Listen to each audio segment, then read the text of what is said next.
My name is Matthew Todd, and welcome to Inside the Scale Up. This is the podcast for founders and executives in tech looking to make an impact and learn from their peers within the tech business. We lift the lid on tech businesses, interviewing leaders and following their journey from startup to scale up and beyond, covering everything from developing product market fit, funding and fundraising models to value proposition structure and growth marketing. We learn from their journey so that you can understand how they really work, the failures, the successes, the lessons along the way, so that you can take their learnings and apply them within your own startup or scale up and join the ever-growing list of high-growth UK SaaS businesses.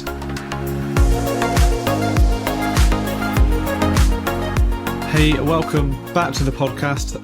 Pleased today to be joined by Kashif Saleem from Subscription Flow. Great to have you here. Thank you. Nice to meet you today, Matthew. Yeah, looking forward to the conversation, looking forward to finding out more about the business. But to kick things off, do you want to give people a brief overview of the background and what it is that you're working on? Yeah, so my name is Kashif, and I founded Subscription Flow back in 2021. And so prior to that, I was helping companies with managing their subscriptions in more effectively, and that's where I came across this idea of Subscription Flow. What Subscription Flow does is helps companies to manage their subscriptions in an intelligent way by improving their activations and conversions, in addition to process their recurring payments, and also help in the improving of the retention and the engagement side of things. So any company which is selling subscription product and services can use our platform, and they will able to improve their these KPIs that I just mentioned. I see. So it's a platform that is both helping them on the technical side of managing those subscriptions, but very much focused on improving those metrics around them as well. Yes. So we help them to, if they have freemium customers and they would like to, and they have a certain conversion rate, and they are facing some challenges in increasing the conversion rate. So our platform can help the companies to improve their activation and hence improve the conversions. Yeah. And then if you have existing customer base, and you can use our platform to improve the retention and hence reduce your churn and increase your existing revenue from your customers by expanding on those customers. So these kind of high level, and then the engagement side is kind of interlinked because you need a personalized engagement at the right moments to increase more conversions and then also improve the retention by improving the usage of your product, by engaging, nudging the customer in the right way. Yeah. Nicely. Now that makes a lot of sense. And before founding Subscription Flow, am I right in saying that you were basically doing this in more of a consulting capacity for clients? Yeah. So I was a consultant. I was dealing with different types of companies like SaaS companies, companies, IT services companies, and companies which were selling subscription e-commerce companies, and e-learning platforms. So I was helping them, managing their subscriptions, and mostly there were tools out there which were doing kind of billing, or on some platforms were more like a CRM platform, dealing with more like relationship side of things. So effectively, there was a need for what I felt that there needs to be a platform which kind of combine these two worlds, and also focus more on the subscriptions businesses, look at their requirements to see and just focus on their particular use cases to serve them in a better way. Yeah. So, and hence I started this Subscription Flow, right? Mm-hmm. Yeah. And how did you, because it's quite a broad area, in terms of improving conversions, as well as the technical side of managing the subscriptions as well. And I know, Stripe is a very good payments processor and they do have subscription elements in there, but I know that a lot of companies quite quickly outgrow the the capabilities of what that allows you to do. How did you? So that's an interesting question, Matthew. Basically, Stripe is a good platform. It's a payment gateway, and people and they started to move towards on billing side of thing as well in last year or so. But the thing is, like, as a company, you need to be payment gateway agnostic, firstly. Yeah. And you need a platform where you have the flexibility, to switch payment gateways, based on whatever rates you get, wherever you get the better rates. That's one reason. And secondly, you need a way to use multiple payment gateways within your organization or company. So maybe for a particular type of customer, you may like to use Stripe. For other, you like to use Adyen. And then for others, you may like to use like authorize.net or whatever, or Go Cardless. So that kind of multiple payment gateway options would be supported in our platform.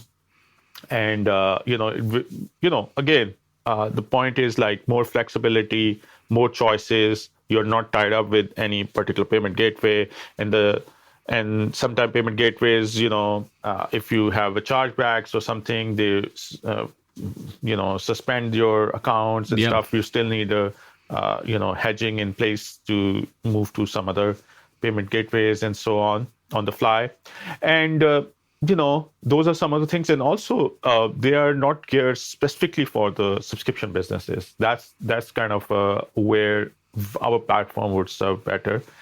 We are just focused primarily on subscription businesses, looking at the use cases. Our platform is optimized for those businesses, and it's a plug and play kind of solution for other SaaS companies. They don't need to have integrations or direct with those payment gateways. They just need to integrate with us, and they will have access to multiple payment gateways, multiple geographies. They can onboard customers and stuff. So that kind of ability that they will get using our platform. And then in addition to that, the stuff that I mentioned, that we focus on improving their KPIs. We look at their KPIs to see what are the KPIs. What are the current KPIs? Like, what's their conversion rates? What's their retention rates? How much net revenue expansions they have? What's their net revenue retention? All these KPIs. And once they start using our platform, within a few months, they will see the boost in those KPIs, and because our platform is kind of designed in a way to guide the the account managers or revenue ops to get the insights that will help them to reach to communicate with the customer in a more effective way, and hence increase those KPIs. I see. And are there common mistakes that they're making without having access to those insights? So there's some kind of common themes that people might find useful. So if they don't look at the KPIs, they do look. Honestly, Matthew, they do look at those KPIs. But the way for startups especially, and for growing companies, they need to do a lot of integrations, They need to integrate with one system, then they need to integrate with other systems, then they need to get data from warehouse, like, Snowflakes or Amazon, So whatever data warehouse they are using, they need to fetch information from there. Then they need to build like Tableaus or, they need some BI tools, So all these kind of hassle, it costs money, it costs inefficiencies, these integrations are not smooth, so they need to spend time in maintaining those and stuff, So what our platform offer is an easy way for them to have access to those KPIs, and then we provide a platform where they can set up different GTM strategies, how they can improve those KPIs. They try different approach. They do like a A/B testing to see which methods work for them, because Yeah. every business is different. For one business, their one method is very effective. For others, some different approach would work for them. So we provide that kind of a platform where they can easily apply, test those strategies, and then stick to the bullseye approach where they found the bullseye, and then they double down on that. Yeah. Yeah, I can see that, and I know from experience that integrating with those payment gateways, it does take a lot of time. So to give them those benefits of different payment process, as well as get all the metrics and the reports and everything else, that would be complex if they were doing that by hand themselves, essentially doing all of those integrations. But Yeah. when it came to launching subscription flow, then how did you go about deciding that initial feature set? Because that must have been a pretty reasonable sized dev build in itself to start with. Yeah, I understand. But for me, luckily, because I've been talking to these customers, working with these customers for a while, nearly over 10 plus years of experience, and have a good network of companies where, I found that our platform could easily be fit into, or provide value. And so we got some initial customer from that channel, from my past contacts. And then, so I onboarded like some beta customers. I onboarded some early customers through that channel, and then it helps me to really refine my product, and and then that was the initial, if you like, kickstart that we get on our platform.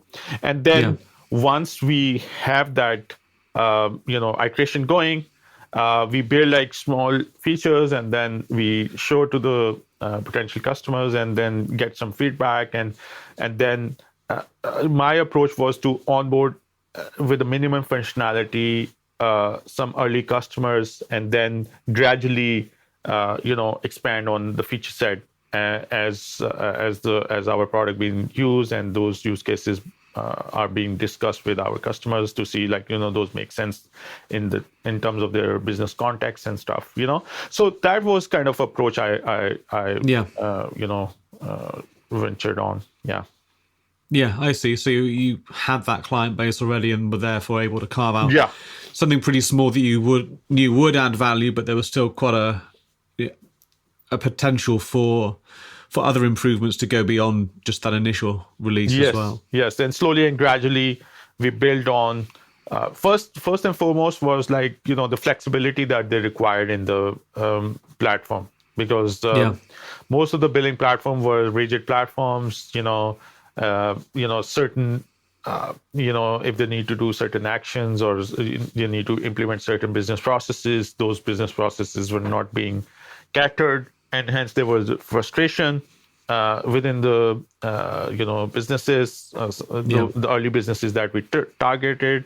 And then my first and foremost priority was to address those frustration. Then move, because those were like a must-have kind of features, or must-have kind of requirement, and must-have kind of software for their businesses. So that was my initial target. And once I achieved that, then I move on to more on the improvement side of things, like how I can improve their KPIs.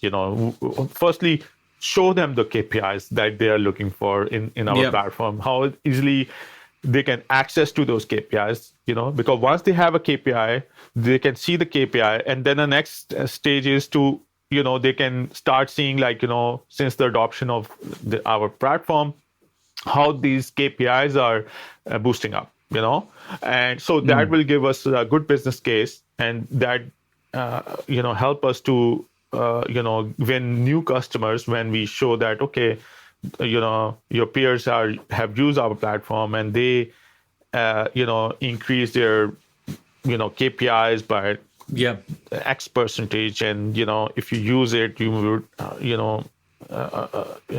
get the same kind of benefits.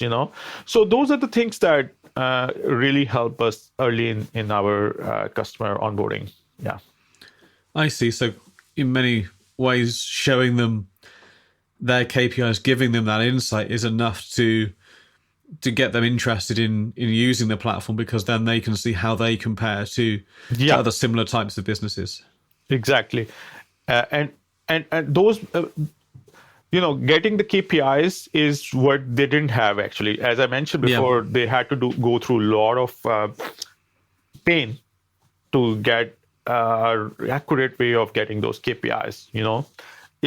In our platform, we achieved to show those KPIs in a nice dashboard and in a report form, and that was already a big win with those businesses, because they don't need to spend too much of development effort or maintenance to get those KPIs, and because those are important for OKR purpose, and some other kind of reasons.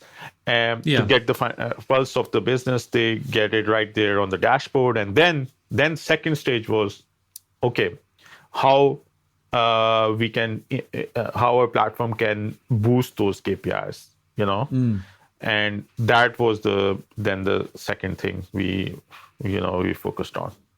I would say third thing. First was to solve their frustration, which are the billing frustration, recurring payment processing frustration, where they have their own unique processes. As subscription economy is evolving, as well as the innovation within the subscription revenue models. So they need a different kind of pricing iteration mechanisms, or they need to implement certain business processes. So those frustration we solve first, because those are kind of, we feel like, those are for running those companies, those are must-have softwares. So must-have, utility that they require. So we first address that, then move on to more, if you like, more shiny part of it, like, how to show those KPIs in the dashboards, and then third part is to how we can boost those KPIs, So So those are the three. If you write, that's the train we follow. Like, first focus on main bit, which is must have. Then move to the insights. Then third is to improvement of those boosting of those KPIs. Yeah, absolutely. No, it sounds good. It makes a lot of sense to tackle it that way. To take those pain the way of that integration, and being able to sensibly manage from an ops perspective. The way those subscriptions work, because they can get complex, especially if you are doing things like testing different price plans, different pricing options, and you may have a bunch of customers on different kinds of plans as well that you offer for different reasons. So managing that can definitely be a challenge. But then secondly, that ability to get those metrics that you really do need, especially if you're in the SaaS space, you do need to be looking at those metrics, and many investors will demand those metrics anyway, but you certainly should be knowing what they look like, but then, as you say, putting the right strategies in place to try and improve those as well. That's perfect. That's exactly our approach was, like, initially. Where do you think it will go beyond that? Do you think it will be more sophisticated ways of improving those KPIs, or do you think there'll be kind of different evolutions of subscription models? How do you see things developing? So I would say, like, in terms of our platform, because it's a very early days, right? There's a lot of ground to cover. We are just scratching the surface, in terms of market share, in terms of, reaching out to the different industries and stuff where this can be used. So I would say, like, initially, we would need to kind of double down on what our niche area, that what we offer, and we need to get as many customers as possible in a quick time frame. That's our first goal, because it will help us to increase our revenue, and we will move to a more like a profitable stage, through whatever we have developed, rather than developing more things on top of that. it's better Yeah. to just get some revenue coming in. That's our first priority. This is and secondly, then reaching to the more like enterprise level customers, because right now our focus was more on the SMEs and mid market segments. Yeah. So our plan is to grab reasonable share in this space, and then gradually onboard some big logos onto our platform, and then once we establish our space in the market, then we will move on to more on the as you mentioned, like adding more and more sophisticated ways of managing or boosting KPIs, further moving to the next level, if you like, including more sophisticated AI models, or new techniques to really optimize on those ways to boost your KPIs and stuff. So those are the things that would come. And also, as you know, like there are many. This market is evolving very fast. Yeah. Subscription, space is as the business are growing, so do other vendors. So it's all about like who will execute things fast. And this is where I think my focus is right now. Yeah. So you're very much trying to accelerate that growth, capture that market share. That makes sense. And in terms of competitors out there, are there many that see the subscription space the way? I know there's a number of kind of bigger, more enterprise offers, but it doesn't sound like they're quite approaching things in the same way that you do. Yeah. So the thing is, like, this is where I focus primarily on the SME side, because the SME side requires, they don't have the budget to sign up with different vendors, multiple vendors to achieve things, and then they don't have the budget to integrate things or hire consulting companies to implement the solutions for them. So that's where our focus was primarily on the SME side, where they are limited budget, they need those things anyway, and and they don't need to sign up with multiple vendors to to get things done. So our focus was just to target those markets, because we are providing holistically, pretty much one-stop solution for their subscription needs. So our vision is to become like the platform for subscription businesses to operate their business. That's kind of a vision we have. But now, coming back to the competition, like you mentioned about, competitors, like who you think, from our perspective, there are already very established players in the market, like CRM platform providers like Salesforce.com, or some other platform providers. We call them our partners, because what we offer is like, in some cases, whatever the stuff that our platform does, we also push those important or key metrics to those CRM solutions as well, so that they don't need to go to multiple applications to access certain information, especially for account managers or salespeople. So we call them partner. But and then the second area is the billing platforms providers. Like they are very established. It's a very there are a lot of vendors already doing billing side of things. So those are the other products, other competitors, I would say. They are doing billing, but they are not kind of focusing more on the stuff that we are doing right now, more on the KPI stuff and how to boost those KPIs and stuff. And then the third strand of competitors are data analytics providers, the companies which offers analytics solutions, Yep.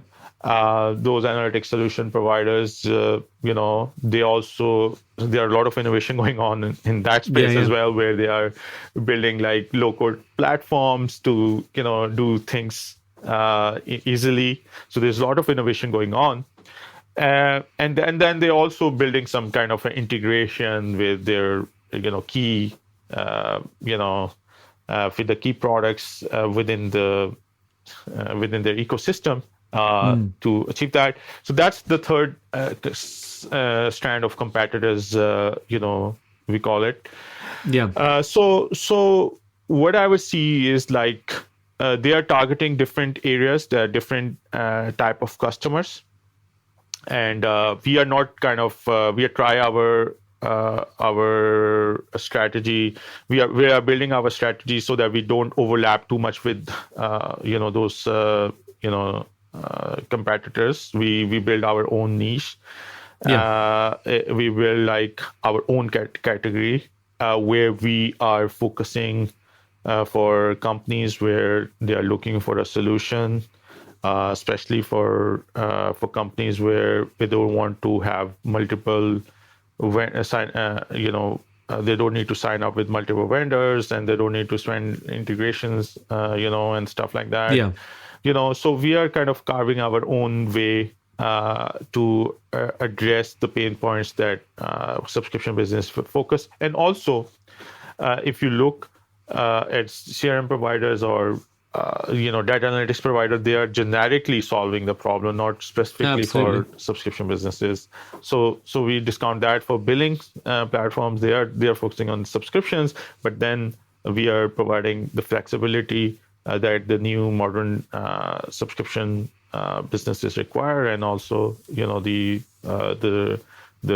stuff that more related to boosting of their subscription revenue. So it's kind of, we expect like things will be will shape in a different way in coming years, but our strategy is just not to be competing in a red ocean market, but we will focus more on the blue ocean, where we build our own category and not don't interfere too much with the established players in this space. Absolutely. I think that is a strategy that makes so much sense, so that you are carving out that niche, and whilst there may at surface level be some overlap, they're not going to be as focused as you are on serving that market that you do and solving those problems, because by definition they are that generic billing provider or data analytics platform. It's not specific to their needs. So there's always a lot more work they have to do to, connect these different tools. Whereas if you can go in with a solution that really is focused on a really, really core problem, it is going to be easier for you to carve out that category built on top of that, I think. Yeah, exactly. So, and that's our approach from day one, And and once we have that thing, we build our own category, then the vision is to that, we will become the platform for any subscription businesses in future, where they would think about any platform and they know subscription flow would be their platform to operate, their business. And then, other departments, if they're using their own tools, we can easily link up with them. We already have, apps for CRM like Salesforce, HubSpot, and we have app for e-commerce like Shopify, and then we have an app for, other standard accounting applications and stuff. So we are building our own kind of integration, approach that which players would be we would consider as our partner, and we can work together and to build that kind of ecosystem for to grow together. No, absolutely. I think that ecosystem approach definitely makes a lot of sense for this type of product. So no, it's really interesting to get that insight into that subscription space and evolution of that, because I think it definitely is an evolution. To start with, you basically had to go with Stripe, and that was a massive improvement. And then there are other, more subscription-oriented billing systems on top of that. But now this sounds like kind of the third iteration of that again, whereas you not only get the core metrics, manage your billing, but you can start to improve those KPIs as we talked about before as well. So thank you for sharing that. I think it'll be really interesting to our audience to hear some of that stuff. But Sure. as well, I think our audience would be interested in hearing a bit more about your kind of journey as well, to go from consulting to, running a SaaS business yourself. How was that journey? How was that transition? How did you find that? So consulting was like, I was enjoying helping, solving problems for the businesses, giving them insights into how they can approach different things, and how they can effectively manage their subscribers, and and how they can increase their subscription revenue, by adopting different types of strategies, as well as the best tools that they could use to achieve that. So I found that kind of gap, if you say, in the market, that the tools were not. And to be very honest, we did a lot of we tried to come up with some workarounds to solve these problems, but those workarounds were not even helping them, and it was actually increasing the frustration that customers were facing. So there was a natural progression to build something which can serve those businesses, and there was no as such plan that I have to build a product. It was just happening through this kind of natural progression, I see. That the need was there, and it was compelling me to build something to address that need.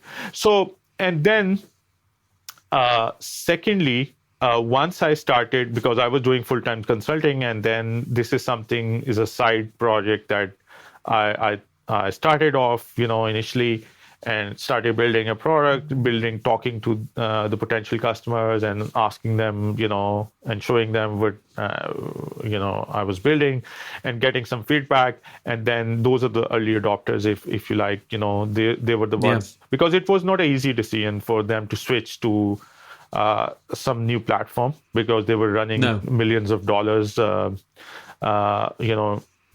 annually. They were processing like millions of dollars on through their existing platform, and trusting a new platform in a very infancy stage would always be a risk for them.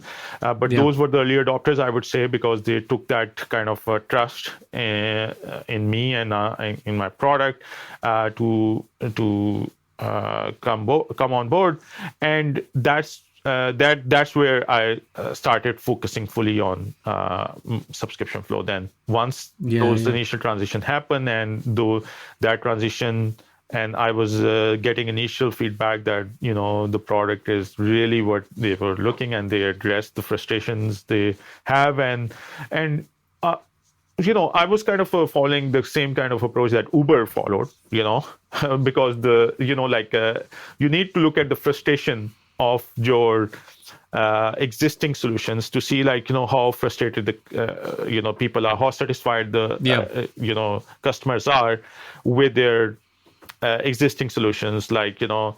Initially when the Uber started, people were already using taxis and stuff. There were a lot of frustrations, like they were not getting the right price, they were not getting the taxis on time, and there were some security transfer. So then there was a frustration. So the same kind of approach I had in my mind, if I satisfy I was looking at the customers were not satisfied, and they were frustrated, and things were even getting more frustrated because the subscription economy was evolving, and new ideas were coming to light, and they were finding it hard to implement those, and then it was kind of constraining them to kind of progress through their strategies. So that frustration, I I latched onto those frustrations and then Yeah. build something that was addressing those frustration. When I know that the solution for early adopters are actually addressing those frustration, that's where I started feeling that I should be doing more of that rather than Yep. consulting, and that gradually transitioned me to full-time role in subscription flow, and that turned out that that was a best decision I made, and it was Yeah. it was a decision which naturally progressed. Yeah, and I think this is kind of good that you almost didn't jump into that too early, right? Like you had clients that had those pain points, and you almost took on those pain points. Their frustrations became your frustrations because you were trying to solve it with them. Yes. You were trying all the workarounds and everything else, and then that really almost forced you into a position where you had to. That was the right type of solution to build, and therefore that helped with that initial trust and those early adopters that you talked to as well. So I think it's obviously a very, very problem first way to actually build a solution rather than an approach that others may take of saying, oh, there's a competitor out there, I don't quite like it, or there's a product out there, I think I can do a little bit better. And I think what you're talking about is actually, no, it's not an incremental improvement, it actually is a real solution to some real pain points that isn't being properly addressed at the moment. I think that's definitely the way to go about building the type of product and the category that you're looking at doing. So I think that's a very, very good approach, and one that's definitely going to help with that initial traction. Before we kind of do wrap things up, because we talked about quite a few different points, for any other consultants that are working with clients, or maybe any other SaaS founders as well that are in those early stages, there are any kind of lessons that you've learned from your time building subscription flow so far that you think are worth them hearing? So being a consultant, the thing is like is a very it's a privileged position that someone is asking you to solve certain problems which they are facing. Yeah. So one thing I learned during that journey, that people would share the problem, and they are very good in explaining the problem, because they are working day in and day out, Yeah. and they know what are the problems they are facing. So I suggest that listen to those problems carefully and understand them thoroughly. And then they also propose solution as well. Like businesses, Yes. if they say, oh, I want this. Okay, this is the problem I'm facing. And, they're fully frustrated. And then they propose you, oh, why not you just do this for me? Yeah. So that's where you need to be take a step back to see the solution that they're proposing. What are the merits for that solution? Because they are good in explaining the problem, but they are not there to provide the solution. It's your job to understand the problem and then come up with the solution which you think would be best resolve their issues. And, yeah, absolutely. And that's where I think the more entrepreneurial side should come into play. And sometimes the solutions are in the market. You can propose them, no problem. Yeah. And sometimes they don't know about those solutions, and because you have been solving problems for different businesses, you have different use cases, you solve the same problems over and over again. But if the problem comes over and over again and there is no solution you find in the market, then that's where the opportunity comes for you to really lash onto that problem and provide a solution which is the best of breed out there. So that's where the idea should, and then you trust on your belief that the solution that you're proposing is is the best, and you can try that solution with some early customers, maybe solve very particular a very small critical problem, to see what's the how the early adopters would react to this, Yeah. whether they say wow, or they would say or they are just, so try to iterate on that to find something where you will get some wow from the early adopters, and once you get the wow, it means that you are on your way to build something amazing for the market, and I think this is where as a consultant or as an early entrepreneur can build something big for the community. And I think that's really, really good advice. And I think that earlier entrepreneurship journey, you should probably think yourself, although you might be trying to build a SaaS business, you want to think of yourself more like a consultant, because you are there to solve those customer problems. And I would definitely echo what you said about when the customer, the client, comes to you with a solution in mind. I think often, from my experience, they're coming to you with a solution in mind sometimes because they don't really know what the real problem is or how to articulate it. They've just got a frustration and are almost hoping that, if we just try this, will this be the thing that solves the problem? So I think at that point, like you say, you have to take a step back and get a bit of perspective and say, well, hang on, why are you calling out for this solution? What is it you think that's really going to do for you? What's the benefit of it? What are the problems or the pains it's going to take away from it? And if you can get that perspective, and I think in consulting, you get to do that with a lot of different clients and types of clients, then that's going to show you what the real problems are and where the opportunity, as you say, might be. Yeah, certainly. So that's how I think we should go about, engaging with our potential early adopters, if you like. Yeah. That's really good. I think that's a really good insight. I think it's a really good place to leave our conversation for today. And I hope we get to have a future conversation to see how things have developed and talk more about insights that we can bring to subscription businesses, because I think there will be a lot of learnings from that side as well. But in terms of that early adopter approach and finding that product market fit, I think it's been a really interesting conversation. So thank you very much, and I wish you the best of luck in building out Subscription Flow even further. Thank you very much, Matthew. Thanks for hosting me today.